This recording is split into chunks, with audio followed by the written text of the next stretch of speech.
Nous allons lire dans l'épître à Jude,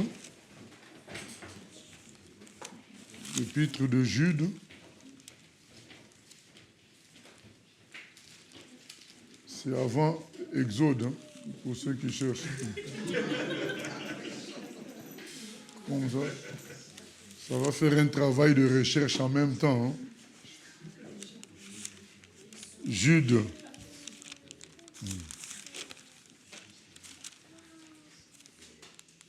Voilà. Donc je laisse encore 10 minutes pour que les gens trouvent. Non, c'est bon, vous avez trouvé. Ok. Jude. On lit à partir du premier verset jusqu'au verset 3. Donc, il n'y a pas de chapitre. Donc, comme il n'y a qu'un seul chapitre. Donc, ça va faire de la culture générale. Jude, c'est écrit, Jude, serviteur de Jésus-Christ et frère de Jacques, à ceux qui ont été appelés, qui sont aimés en Dieu, le Père, et gardés pour Jésus-Christ. Que la miséricorde, la paix et l'amour vous soient multipliés. Bien-aimés, c'est le verset qui nous intéresse, alors que je désirais vivement vous écrire au sujet de notre salut commun, je me suis senti obligé de vous envoyer cette lettre pour vous exhorter à combattre pour la foi qui a été transmise aux saints une fois pour toutes. Car il s'est glissé parmi vous certains hommes dont la condamnation est écrite depuis longtemps, des impies qui changent la grâce de notre Dieu en dérèglement et qui renient notre seul Maître et Seigneur Jésus-Christ. Voilà ce que Jude dit. Il dit, je voulus, voilà, vous écrire pour... au sujet de notre salut commun et afin de vous donner le courage, la force de combattre pour la foi qui a été transmise aux saints une fois pour toutes. Notre foi a été transmise. C'est-à-dire, quand il dit notre foi, il s'agit de fait de croire au Seigneur, mais il s'agit aussi de la doctrine. Donc, les enseignements du Seigneur nous ont été transmis une fois pour toutes. Donc, il n'y a pas encore quelque chose à rajouter. L'apôtre Jean l'a dit dans Apocalypse 22, vers les derniers versets, il a dit, il n'y a plus à rajouter dans ce qui a été donné. La foi qui a été donnée aux saints une fois pour toutes, c'est ça notre partage d'aujourd'hui. Dieu nous a donné le parfait dès le départ, par Israël et par Jésus, son Fils. Comme c'est écrit dans Hébreu, au début, il a parlé par les prophètes, il a parlé à travers le peuple d'Israël, et ensuite, il vient parler clairement dans toute la vérité par son Fils Jésus. Et Éphésiens 2, 22 nous dit aussi que notre foi est fondée sur les prophètes et les apôtres. Donc, c'est ça notre base qui nous a été donnée une fois pour toutes. Donc c'est ça notre thème de cet après-midi, une fois pour toutes. Donc quelqu'un ne doit pas venir avec de nouveaux systèmes. Et pour compléter ça, nous pouvons lire aussi dans 1 Corinthiens 11, 1. 1 Corinthiens 11, 1. L'apôtre dit ceci, « Soyez mes imitateurs comme je le suis moi-même de Christ. » Donc l'apôtre Paul fixe Jésus comme l'imitation à suivre. Et suivre maintenant, lui Paul, parce que lui aussi il imite Jésus. Voilà une confirmation que l'on retrouve aussi dans Philippiens 3, qui sera, on tournera maintenant à partir autour de ça, Philippiens 3 au verset 17. Philippiens 3, verset 17. Soyez tous mes imitateurs, frères, et portez le regard sur ceux qui marchent selon le modèle que vous avez en nous. Car il en est plusieurs qui marchent en ennemis de la croix de Christ. Je vous en ai souvent parlé, et j'en parle maintenant encore, en pleurant. Leur fin sera la perdition. Ils ont pour Dieu leur ventre. Ils mettent leur gloire dans ce qui fait leur honte. Ils ne pensent qu'aux choses de la terre. Mais nous, nous sommes citoyens des cieux, d'où nous attendons aussi comme sauveur le Seigneur Jésus-Christ, qui transformera le corps de notre humiliation en le rendant semblable au corps de sa gloire, par le pouvoir qu'il a de s'assujettir toutes choses. Donc, voilà ce que le frère Paul lui dit. Il dit qu'on imite des gens comme lui. Soyez tous mes imitateurs et portez le regard sur ceux qui marchent selon le modèle que nous avons laissé.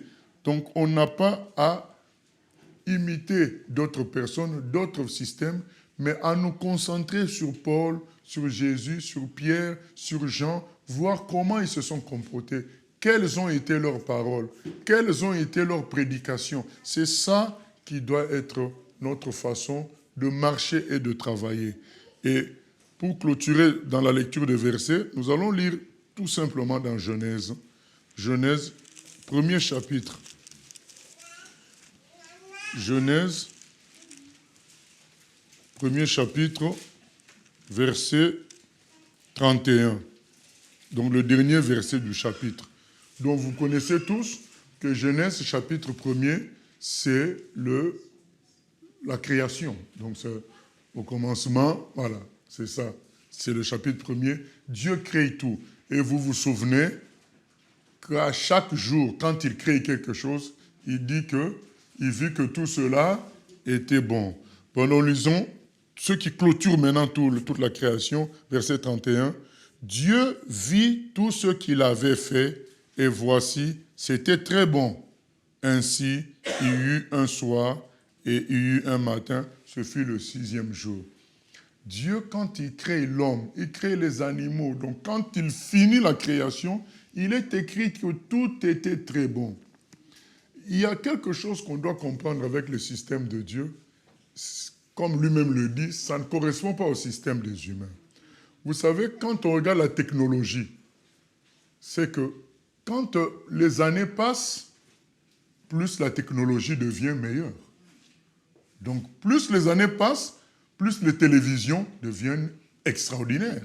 Plus les années passent, plus les voitures deviennent meilleures, puissantes, belles.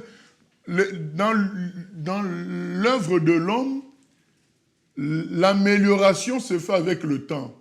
Mais dans l'œuvre de Dieu, c'est le début qui est parfait. C'est ça la différence. Parce que pour comprendre ce que les Paul et le Seigneur nous disent, puisque le Seigneur aussi parle comme Paul, mais nous connaissons le passage, il dit, le disciple doit être comme le maître, tout ça, on connaît le passage, mais j'ai voulu lire le passage de Paul parce que c'est ça qui nous intéressait aujourd'hui. Dans les choses de Dieu, c'est le début qui est important. Dans les choses humaines, c'est la suite qui devient plus importante et plus extraordinaire. Alors qu'avec Dieu, il crée les choses parfaites au début. Donc, on n'a pas à penser que plus tard, on va faire mieux. Non, c'est le début qui est la perfection. Donc, quand il a créé Adam, il a créé parfait. Donc, il était bon, c'était bon. La création était bonne. C'est le péché qui détruit. C'est le péché qui a amené l'imperfection.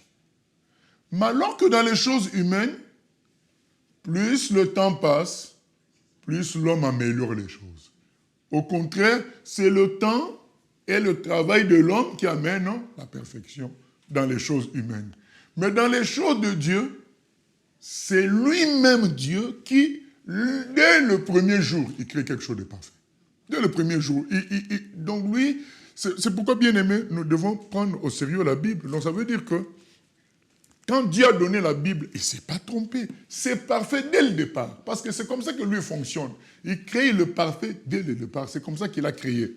D'abord, Adam, parfait, et c'est le temps et le péché qui viennent détruire.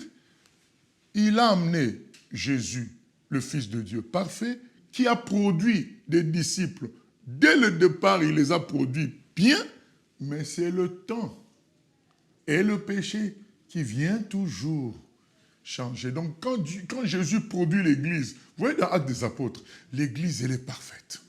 Quand vous lisez Actes des Apôtres, chapitre 2, jusqu'au verset 4, il n'y a pas plus parfait que ça. Tout est parfait. Ils mettent les choses en commun. Ils se répartissent les choses au point qu'il n'y a plus de pauvres. C'est l'amour parfait. C'est la sainteté parfaite. C'est les miracles. Donc, tout ce qu'on peut attendre de parfait dans une église se trouve dans Actes des Apôtres de 2 au chapitre 4. Donc, Actes des Apôtres, c'est la naissance de l'église. Donc, on voit que quand l'église naît, elle naît parfaite. Donc, nous n'avons pas à créer une nouvelle église. Nous devons retourner à l'église des Actes des Apôtres, à l'église du début. Parce que quand Dieu, souvenons-nous, quand Dieu fait les choses, dès le départ, elles sont parfaites. Donc quand Dieu commence l'église, dès le départ, c'est la perfection même dès le départ. C'est important, bien aimé, de comprendre ces choses, parce qu'on s'est laissé avoir par beaucoup de théories que nous ne retrouvons pas dans les Actes des Apôtres et dans les épîtres des apôtres. Bref, on ne retrouve pas ça dans la Bible, dans la vie de Jésus, ni dans la marche de Jésus, mais nous avons embrassé ces choses qui, finalement, nous ont éloignés de la perfection de Dieu. Ce qui produit, c'est ce que Paul, maintenant, nous allons revenir sur Philippiens. Dans Philippiens, Paul dit qu'il y a des gens, Philippiens chapitre 3, il dit « Soyez tous mes imitateurs », verset 17, « Frères, et portez le regard sur ceux qui marchent selon le modèle que vous avez en nous. Car il en est plusieurs qui marchent en ennemis de la croix de Christ. Je vous en ai souvent parlé, et j'en parle maintenant encore en pleurant. » Ils marchent en ennemis, en quelque sorte, au lieu d'enseigner que les gens sont sauvés par la croix, par l'œuvre de la croix, au lieu d'enseigner que c'est la pratique de l'œuvre de la croix qui amène le salut dans le monde, ces gens-là enseignent que l'argent, c'est l'argent qui va faciliter l'évangélisation. Ces gens-là enseignent que c'est les moyens puissants technologiques qui vont amener le salut aux âmes, au lieu d'enseigner ce que Jésus a dit lui-même, c'est que celui qui veut le suivre doit porter sa croix et le suivre. Donc, ils sont un ennemi de la croix. Pour eux, l'œuvre de la croix n'est que quelque chose d'historique. Donc, c'est quelque chose qui s'est passé il y a 2000 ans. C'est bon. Or, l'œuvre de la croix, selon la Bible, elle est présente tous les jours dans chaque chrétien. Et ces gens-là préfèrent enseigner plutôt si vous croyez en Dieu, vous serez les premiers et non les derniers. C'est dans la Bible, mais ils sortent les choses de leur contexte et ils insistent sur quelque chose qui n'a rien à voir avec l'œuvre de la croix. Et l'apôtre dit, ces gens-là, ils marchent en ennemis de la croix. Ils deviennent les amis des grands politiciens, ils deviennent les amis des présidents, ils deviennent des stars, des vedettes, alors que la croix nous appelle à mourir pour que la vie vienne chez les autres, aille chez les autres. Donc c'est ce que l'apôtre dénonce. Il dit, leur fin sera la perdition. Ils ont pour Dieu leur ventre. Donc ils ne pensent qu'à s'enrichir. Ils ne pensent qu'à s'équiper matériellement. Ils ne pensent qu'à l'argent. Ils mettent leur gloire dans ce qui fait leur honte. Ils ne pensent qu'aux choses de la terre. Au plus beau mariage. Ils pensent aux choses de la terre. Aux anniversaires, aujourd'hui, il y a des pasteurs qui fêtent des anniversaires dans la salle où ils font le culte. Et il y en a qui font même des anniversaires de ministère. Bien aimé, vous vous rendez compte, donc, anniversaire de ministère, 25 ans de pastorat, on fête l'anniversaire de ça. Mais quand est-ce que c'est né? l'appel que Dieu nous fait, c'est depuis qu'on est au ciel. On est dans le ventre de la maman, il y a déjà l'appel. Bon, maintenant, quand tu vas faire 25 ans de pastorat, donc on fête aussi ça. 25 ans de ministère. Ce sont des choses de la terre.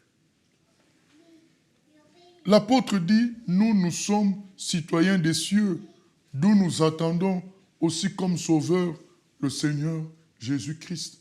Nous devons vivre comme des gens du ciel, qui transformera le corps de notre humiliation. Au fait, en le rendant semblable au corps de sa gloire, par le pouvoir qu'il a de s'assujettir toutes choses. Donc l'apôtre Paul dit, mais nous, on doit viser le ciel. Ça doit être notre fonctionnement de se dire, je suis sur la terre en mission, je suis un voyageur, je dois construire, travailler pour le salut des autres, afin qu'ensemble on monte avec Jésus.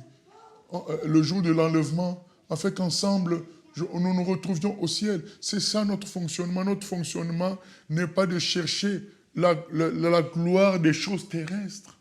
Mais ces gens-là, ils prêchent cela et beaucoup ont suivi. Bien-aimés, nous devons retourner. Si nous cherchons comment marcher en tant que chrétiens, relisons les Écritures, relisons la vie de Paul, relisons la vie de Jésus. Nous préférons suivre des témoignages de quelqu'un qui a été béni sur YouTube, de quelqu'un qui a été béni dans son entreprise. Maintenant, il a 5 milliards, maintenant il a 5 millions, parce que Dieu l'a béni. Et nous refusons de regarder à la vie de Paul, à la vie de Jésus. Ça n'intéresse pas beaucoup de gens. Les gens veulent le succès. Ils veulent la terre. Ils veulent gagner sur terre. Ils veulent parfois même maudire les gens et que ça marche pour dire « j'ai maudit, ça a marché ». Mais Paul dit « nous attendons le ciel ». Pour le moment, nous sommes dans l'humiliation. Pour le moment, nous sommes devant Dieu comme des instruments pour sa gloire à lui. Le christianisme des actes des apôtres. Nous devons revenir à cela. Et c'est ce qui va faire que Jésus vient nous chercher. Parce que en nous laissant sur terre, il savait que tout ce que nous vivons va se passer. Mais il faut que cela arrive pour que les cœurs des gens soient dévoilés. Que on sache, on connaît la parabole de l'ivraie et du blé. Il faut que tout ça pousse ensemble et à la fin des temps, les anges vont moissonner. Et nous serons tous d'accord avec Dieu d'avoir pris ceci et d'avoir laissé cela. Parce que nous verrons clairement le comportement des humains. Ils vont renier Dieu, comme Jude dit, ils renient la grâce de Dieu. Ils vont renier les Écritures, renier la nature de Jésus, la simplicité de Jésus. Ils vont renier tout ça. Aujourd'hui, on mesure la réussite du ministère de quelqu'un par la richesse qu'il a maintenant. Après, par le nombre de costumes et la qualité de ses costumes, par la qualité de ses voitures, par la taille de la salle. Nous sommes sortis des Écritures, nous sommes sortis de la foi donnée aux saints une fois pour toutes. Le Seigneur nous a laissé une fois pour toutes Jésus comme modèle. Il n'y a pas d'autre modèle. C'est Jésus le modèle. Si nous voulons, bien-aimés, être approuvés par Dieu, l'apôtre Paul dit « Imitez-moi comme moi j'imite Jésus ». En quelque sorte, il veut dire « Imitez Jésus ». Mais comme nous ne voyons pas Jésus, il y a des gens qui l'imitent déjà fortement. Ça peut nous aider à nous imiter Jésus rapidement en passant par ces gens-là. Mais ce que Paul veut dire, nous tous imitons Jésus. Mais comme moi je suis votre encadreur et que depuis un moment j'imite le Seigneur, prenez ce raccourci-là. Regardez-moi vivre, regardez-moi faire et vous verrez comment Jésus aussi faisait. C'était la même chose, imitez cela. Mais aujourd'hui, on veut nous apporter des choses liées à la chair, qui satisfont la chair. Et les gens, c'est ce qu'ils aiment. ils aiment aller prier là où on délivre les gens, on dit de leurs problèmes. Ce que le Seigneur est venu faire, le Seigneur est venu nous donner la vie qui vient d'en haut, où Dieu devient ton papa. Et quand Dieu devient ton papa, il va te délivrer de tout. Mais nous, les gens, aujourd'hui, ils préfèrent utiliser les pasteurs, les églises comme des fétiches. Vous allez voir des gens, ils mènent leur vie. Et aujourd'hui, avec Internet, ça s'amplifie, ça s'aggrave. C'est-à-dire que les gens n'ont plus de responsables, ils mènent leur vie comme ils veulent, ils font des erreurs comme ils veulent, mais ils savent qu'en me connectant à telle heure, à telle prière sur Zoom ou sur YouTube, on prie pour les cas, les cas difficiles, on prie pour les cas de maladie, on prie pour les cas, et les gens utilisent les choses de Dieu comme une sorte de médecine, une sorte de fétiche. Au lieu de laisser Jésus être leur maître, au lieu d'imiter Jésus dans leur vie de tous les jours, ils n'imitent pas Jésus. Ils viennent prendre quelque chose dans les églises, mais ils n'imitent pas Jésus. Bien-aimés, l'évangile, c'est imiter Jésus. L'évangile, c'est de suivre Jésus. Et nous serions tentés, en tant qu'humains, de vouloir nous dire, nous sommes dans les temps modernes, nous sommes à l'époque des voitures, de la télévision, on va vivre autrement, les choses, c'est autrement, c'est faux.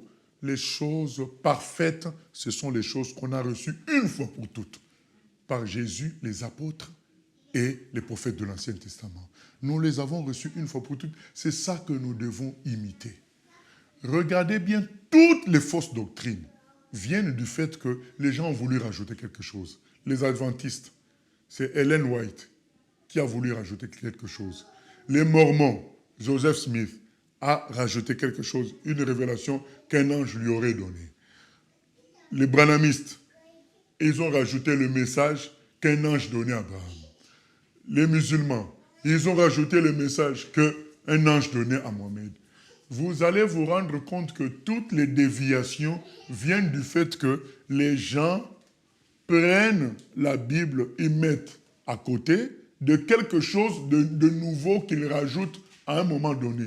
Le catholicisme, la même chose. Il y a la Bible là, mais il y a les écrits des pères catholiques, il y a le magistère du pape. Ça veut dire quoi? Le pape, les commentaires du pape ont plus d'autorité que la Bible même. Donc c'est ça le magistère du pape. Donc il rajoute. Donc tout ce qui dévie, c'est toujours rajouter quelque chose. Vous allez entendre des gens dire, Dieu m'a inspiré une nouvelle Bible. On veut toujours ajouter quelque chose. Là où c'était écrit dans la vraie Bible, la terre était informe et vide, dans sa Bible à lui c'est écrit, la terre était belle. Donc la personne veut... Donc ça veut dire que Dieu s'est trompé au début, maintenant c'est là que lui amène quelque chose de nouveau. Nous avons vu dans Genèse 1, 31, tout ce que Dieu a fait était bon. Dieu, il fait à l'inverse de nous. Et j'étais dans une église où on parlait de révélation progressive. La révélation, elle vient progressivement. C'est complètement faux. C'est dès le départ que Dieu parle parfaitement. C'est le péché qui change les choses par la suite. Dieu a créé l'homme bon, c'est le péché qui a commencé à changer, à créer les guerres et ainsi de suite. Dieu a donné la révélation une fois pour toutes parfaite. Dans Actes des Apôtres, on a l'église parfaite. Et cette église-là parfaite n'avait pas les Bibles de branhamistes, les Bibles de mormons, les Bibles de quelqu'un d'autre. Non, ils avaient la parole de Dieu telle que Jésus leur avait donnée. Et c'est cette parole-là que nous avons dans notre Bible. Et donc, quand les gens, à chaque fois, vous disent que, voilà, il y a quelque chose qui avait été négligé, maintenant, moi, j'apporte ça, comme si les Paul, les Pierre, ce n'était pas suffisant, c'est faux. Dieu crée toujours tout parfaitement. Donc, c'est ainsi que nous pouvons savoir que les Écritures sont parfaites, puisque Dieu, quand il commence quelque chose, quand il pose quelque chose, l'œuvre, elle est parfaite dès le départ. Dieu vit que tout cela était bon. Et c'est le péché qui vient abîmer. Et Dieu, maintenant, il va réparer. Mais il va réparer comment? en se servant de ce qui était ancien, en nous demandant de retourner à ce qui a été ancien. Bien aimé, est-ce que vous avez vu, je vais vous donner un exemple, est-ce que vous avez vu les Juifs faire une autre ville à part Jérusalem pour dire c'est là où se trouve Dieu? Ah non. Où qu'il soit, ils voulaient toujours retourner où? À Jérusalem. Mais ils pouvaient, bien aimé, avec les moyens d'aujourd'hui. On peut créer une autre ville rapidement. Mais jamais les Juifs ne créent une autre ville. Est-ce que vous avez vu Dieu changer de ville en Apocalypse? Où est-ce que Dieu va habiter quand il va venir? À Jérusalem toujours. Donc Dieu, bien aimé, quand il commence quelque chose, la chose est parfaite dès le départ. C'est Jérusalem et jusqu'au-dessus Jérusalem. Donc le jour où on amène une autre ville, disons-nous qu'il y a un problème. Ce n'est pas Dieu. Dieu il construit, il pose quelque chose de parfait. À nous de rester sur ça. Mais on a remarqué que l'homme, avec le temps, il s'éloigne et Dieu envoie les prophètes, les serviteurs de Dieu, pour faire quoi? Pour nous ramener à ce qui était avant. Voilà notre travail. Si quelqu'un vous dit, je vais vous amener des choses nouvelles, sachez que c'est faux. Les serviteurs de Dieu doivent nous ramener à ce que les apôtres, Jésus et les prophètes de l'Ancien Testament ont posé comme fondement.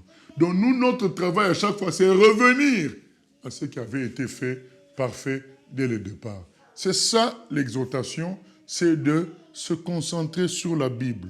Relire la Bible, s'habituer à la vie de Jésus que tu lis dans la Bible. Que YouTube ne devienne pas ta Bible. Parce qu'il y a toutes sortes de choses où les gens vont témoigner la gloire, témoigner ceci, témoigner cela. C'est très bien. Mais toi, tu dois récupérer la Bible, commencer à lire et t'habituer à la vie de Paul que tu lis dans la Bible. Comment était sa vie? Et maintenant, les gens que tu vas regarder sur YouTube, il faut que quand tu les regardes, tu aies l'impression que tu es en train de voir le même Jésus que tu as lu dans la Bible.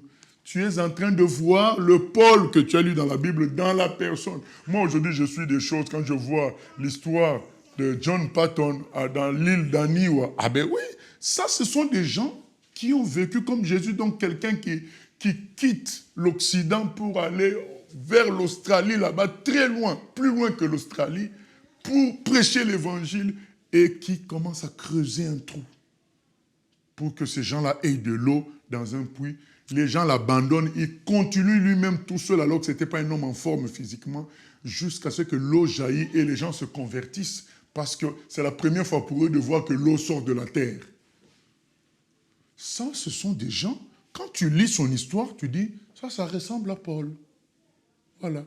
Mais nous, on va suivre on va regarder les gens comme Kenneth Copeland qui a 3 jets privés. Maintenant, il cherche un 4e jet privé, beaucoup plus moderne. Il faut que les gens donnent encore l'argent. Et il dit, mais c'est pour répandre la bonne nouvelle. Mais est-ce que la bonne nouvelle a besoin de 4 jets privés pour être répandue? Bien aimé, on n'est pas contre les avions. Mais là, on voit bien que la personne montre que Jésus, enfin, les choses de Dieu, c'est avoir des avions. Voilà. Est-ce que Paul était comme ça? Est-ce que Paul t'a déjà parlé d'un beau bateau? Est-ce que Jésus a déjà parlé d'un bon cheval? Non. Il comptait sur quoi? Sur la puissance du Saint-Esprit. La puissance du Saint-Esprit, voilà ce que nous devons chercher. Nous ne devons pas chercher les autres choses. Les autres choses, Dieu va nous les donner. Mais nous, il nous demande de chercher la puissance du Saint-Esprit. Ne vous enivrez pas de vin, c'est de la débauche, mais soyez remplis du Saint-Esprit. Que ce livre de la loi ne s'éloigne pas de ta bouche. Priez sans cesse. Voilà les choses que nous devons suivre. Priez sans cesse. 1 Corinthiens 13. Aime ton prochain. Matthieu 6, 33. Cherchez d'abord le royaume des cieux. Voilà les choses que nous devons suivre. Nous ne devons pas suivre, ah, mais l'autre là, mais ils avaient, c'est bien, Dieu fait des cadeaux, ils ont prié, ils ont eu un bâtiment. Maintenant, nous, on commence à chercher le plus grand bâtiment. Mais non, ce n'est pas le plus grand bâtiment qui sauve. Nous devons chercher la puissance pour prêcher, pour sauver les âmes. Et Dieu, dans tout ça, il fera autre chose pour nous accompagner, mais nous devons imiter comment Paul fonctionnait, comment Jésus fonctionnait. C'est très important. Jésus dit à la femme, aux apôtres qui lui dit, mais Seigneur, tu ne manges pas. Il dit, ma nourriture, c'est de faire la volonté de mon Père. C'est ça que nous devons imiter, bien-aimés. C'est un appel à revenir, à lire l'histoire de Jésus, à lire l'histoire de Paul, à lire l'histoire de David, de tous ces gens-là que Dieu a mis dans Hébreux 11. Il y a tous les héros de la foi dans Hébreux 11. Lisez leur histoire et dans Hébreux 11, et là où ils ont fait les choses, ça va nous amener tous à la perfection voulue par Dieu. Et deuxièmement, lisons la Bible tout simplement. Ça va nous faire quelque chose dans la mémoire qui fait que n'importe qui qu'on verra, n'importe quelle organisation on verra, on va toujours comparer ça à ce qu'il y a en nous. Le Jésus qu'on a lu, Paul qu'on a vu, les Écritures qu'on a lues, on va toujours comparer à ça pour dire, c'est pas comme Jésus. Même si tu ne comprends pas tout, tu te dis non, ce n'est pas comme Jésus. Dernièrement, un ami m'a appelé, un ami serviteur de Dieu m'a appelé pour dire, il y a une sorte de ça s'appelle quoi, tontine? Tontine, hein? Oui, cantine. Voilà, où on fait, vous savez, tu mets 1000, l'autre met 1000, il y a un qui prend, et à chaque fois ça tourne comme ça, et il m'a dit, mais ça c'est évangélique, c'est un truc réservé aux chrétiens, et puis il y a un niveau où c'est réservé aux pasteurs. C'est-à-dire, tu mets, à un moment donné, quand tu t'inscris sur un, ils appelaient ça sur, quel terme français je peux utiliser? Quand tu prends, par exemple, il y a plusieurs cercles. Quand tu t'inscris dans un cercle, tu dois cotiser 500 euros, $500, et puis, en quelque sorte, tu bénis quelqu'un, et viendra un tour aussi, toi aussi on te bénira. Donc chacun met 500. Maintenant, déjà la tontine dans le monde, c'est beaucoup plus sérieux dans le sens où on connaît les gens qui sont inscrits. Et on leur exige qu'à leur tour ils donnent. Mais là, dans cette tontine-là, il y a la confiance évangélique. Il y a la confiance évangélique. Tu dois seulement bénir et t'attendre à ce qu'un jour, toi aussi, on te bénisse. Tu dis, alors, et ça rapporte beaucoup d'argent, ainsi de suite. Moi, dans ma tête, je me suis dit, Jésus a promis que l'ouvrier mérite ce salaire. Il s'occupera de moi.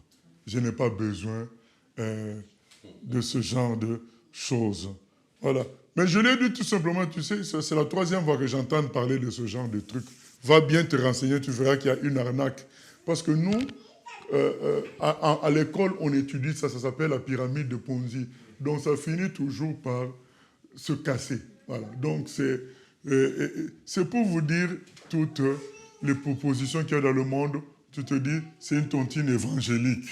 Où est-ce que toi tu as vu une tontine évangélique dans la Bible? Non. Mais la séduction, la soif de la richesse peut te pousser à dire, oh, mais là, c'est sûr, c'est entre chrétiens. Mais entre chrétiens, bien aimé, si c'était entre chrétiens, vous n'avez qu'à prier que Dieu vous donne les moyens. Pourquoi faire ce genre de choses en imitation au monde? Et moins sûr que dans le monde, au moins, dans le monde, les gens sont inscrits. On sait c'est qui. Mais là où tu donnes, tu t'attends à ce qu'un jour aussi, les gens se réunissent, te donnent à toi. Bien aimé, attendons-nous au Seigneur. Mais tout ça, quand ça arrive, tu te dis, mais est-ce que dans la Bible, c'est comme ça? Comme quand on a voulu me faire parler en langue de force. Fais aller. Je me suis dit, alors que j'étais jeune chrétien, 21 ans environ, je me suis dit, Mais dans la Bible, je n'ai pas vu ce système-là. Du coup, j'ai fermé ma bouche. Mon voisin, lui, il a ouvert la bouche, il a parlé, mais je ne sais pas, je ne sais même pas s'il est encore en Christ aujourd'hui. Non, bien-aimé. Donc, il y a des choses, tu te dis, mais est-ce que c'est dans la Bible? La foi reçue par les saints, une fois pour toutes. Est-ce que c'est dans la Bible?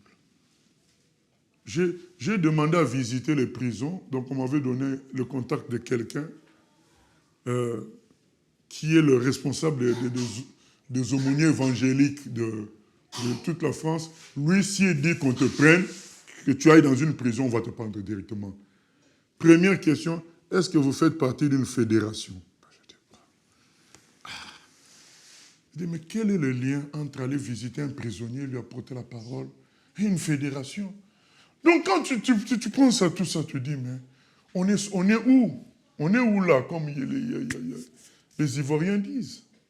Non, bien-aimé.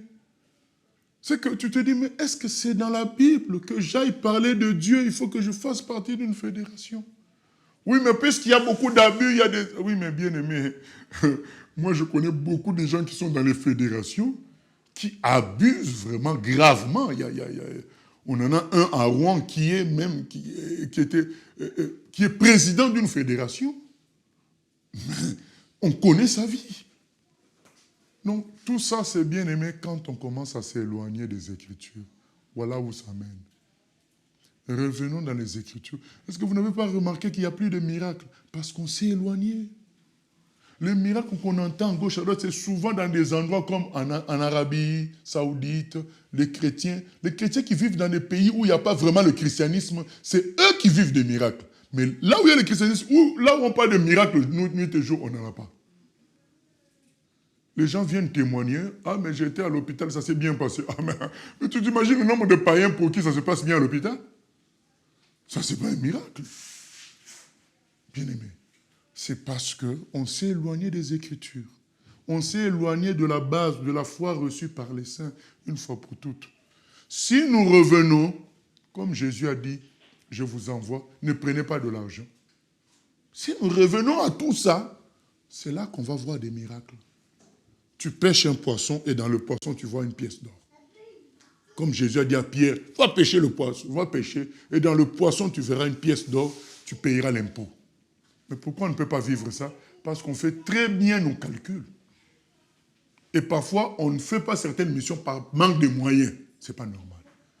Si c'est Dieu qui a dit, on doit partir. Donc tout ça, bien aimé, c'est le fait qu'on est sorti. Nous devons revenir. Il n'y a pas de christianisme nouveau. Il n'y a que le vieux christianisme qui compte.